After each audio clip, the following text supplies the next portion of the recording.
राजधानी लखनऊ में आयोजित हुआ यूपी राइस मिलर्स एसोसिएशन की वार्षिक सभा। इंदिरा गांधी प्रतिष्ठान, उत्तर प्रदेश, लखनऊ में DU0P0 राइस मिलर्स एसोसिएशन की वार्षिक आम सभा का आयोजन किया गया, जिसका उद्घाटन मुख्य अतिथि ब्रिजेश पाठक जी, उप मुख्यमंत्री उत्तर प्रदेश सरकार लखनऊ के कर कमलों द्वारा किया गया, जिसमें प्रदेश के लगभग 500 राइस मिलर्स ने भाग लिया।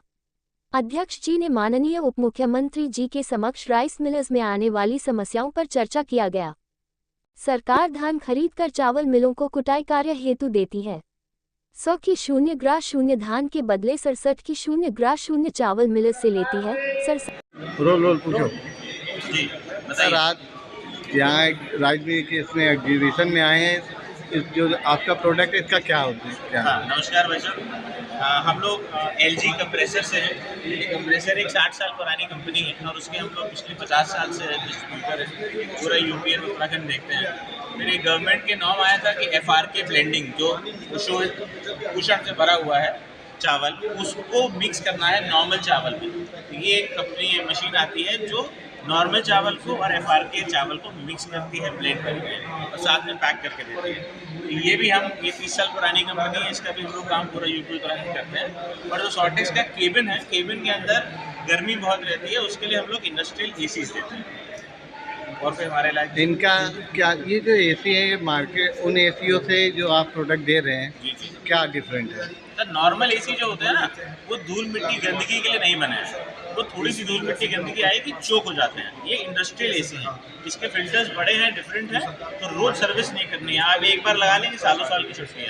तो ट्यूबिलिटी और उसकी बात करूँ तो वारंटी गारंटी तो क्या रहती है? सर, साल भर की हम लोग वारंटी देते हैं, लेकिन ये भी कंपनी 30 साल पुरानी है। और जो बड़े बड़े मिलर्स आपने इंडिया गेट पास में भी सब देखा है, हमने खुद वहाँ जाके देखे हुए हैं, सब यही इसी कंपनी के ACs लगे हैं। How can the consumer contact with you? किस तरह आपसे? सर, हमारे पास हमारी वेबसाइट है airpowerequipments.com। बाकी मेरा नंबर है, ये आप चाहें तो उसमें डाल सकते हैं, 9838300001। हम पूरा यूपी उत्तराखंड देखते हैं, कोई भी हमारे लायक सेवा हो तो हमें आपकी। तो पहले अपना नाम बता दें। मेरा नाम मुनीश भार्गव है। और तो राजनीति में जो ये राइस मिल की एग्जीबिशन लगी है, क्या कुछ है आपका प्रोडक्ट उसके बारे में? मेरा नाम मुनीश भार्गव है। हमारी फर्म इंडस्ट्रियल सेल्स है, जो राइस मिल्स को छोटे छोटे सामान जैसे धागा है, सिलाई मशीन है, मॉइस्चर मीटर है, रबर रोल है, ये सब की सप्लाई करते हैं। ये रेगुलर बेस पे राइस मिलों वालों के यहाँ इस्तेमाल होता है। तो है छोटा आइटम, पर इसकी क्वांटिटी बहुत ज़्यादा राइस मिल वालों को लगती है और रेगुलर इनकी रिक्वायरमेंट रहती है। इसी वजह से हम लोग ने यहाँ पे स्टॉल लगाया है।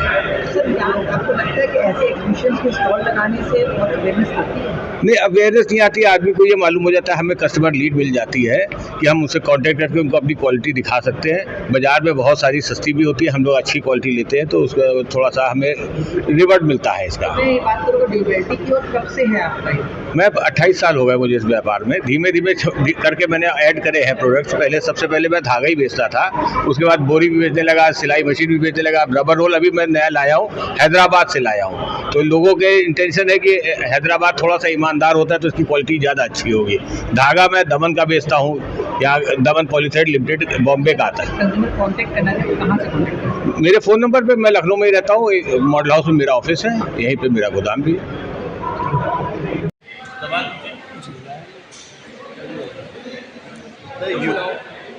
आज यूपी राइस मिल के एसोसिएशन द्वारा यहाँ पे एग्जीबिशन लगाई गई, इसका क्या उद्देश्य है?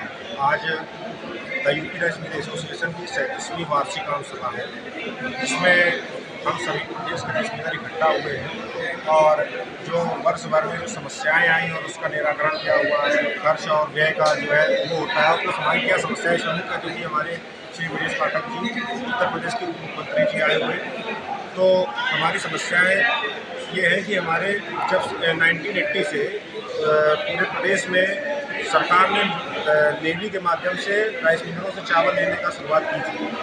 उसके उस समय सरकार हमको 10 रुपये कुंटल धान की कुटाई देती थी और 1 कुंटल जो धान देती थी उसके एवज में 67 किलो चावल देती थी, हमको देना होता था FCI को।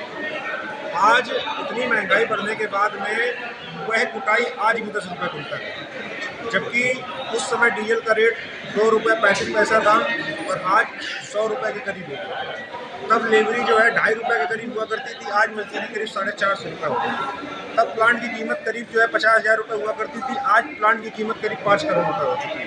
तो मेरे सरकार से केवल ये मांग है कि जिस तरह से महंगाई बढ़ी है और उन्होंने किसानों के लिए जो समर्पित भाव से उनकी एमएसपी बढ़ाई है और पीएमएस योजना के अंतर्गत अंगूठा बायोमेट्रिक खरीद के माध्यम से उनके खाते में बिना किसी धांधली के उनके खाते में पैसा 24 घंटे के अंदर पहुंच जाता है। उसी प्रकार हमारे राइस मिलर साथियों का भी जो भी हमारा कुटाई है, सूखन है, वो हमारे खाते में ऑटोमेटिक हमारे खाते में क्रेडिट हो जाए, मेरा यही निवेदन है। और जो आज की महंगाई के हिसाब से जो खर्चे बढ़ गए हैं, उस हिसाब से हमारी जो है मांगे जो है 100 रुपये क्विंटल के करीब हमारी कुटाई की जाए। और जो 67% चावल इस समय लेती थी तब देसी चावल, देसी धान हुआ करती थी, अब हाइब्रिड धान हो गई, इसमें रिकवरी करीब 55 से 60 किलो चावल आता है मात्र, और हमको 70 किलो देना पड़ता है। यही हमारी मांग है। डिप्टी सीएम जी आए थे, क्या पसंद दिया है कि वह सरकार के समक्ष जो सहकारिता विभाग है उसके समक्ष हमारी मांगे रखने के लिए हम सबको वहाँ बुलाएंगे और हमारी जो भी भावनाएं हैं वो हम व्यक्त करने का मौका देंगे। ठीक है।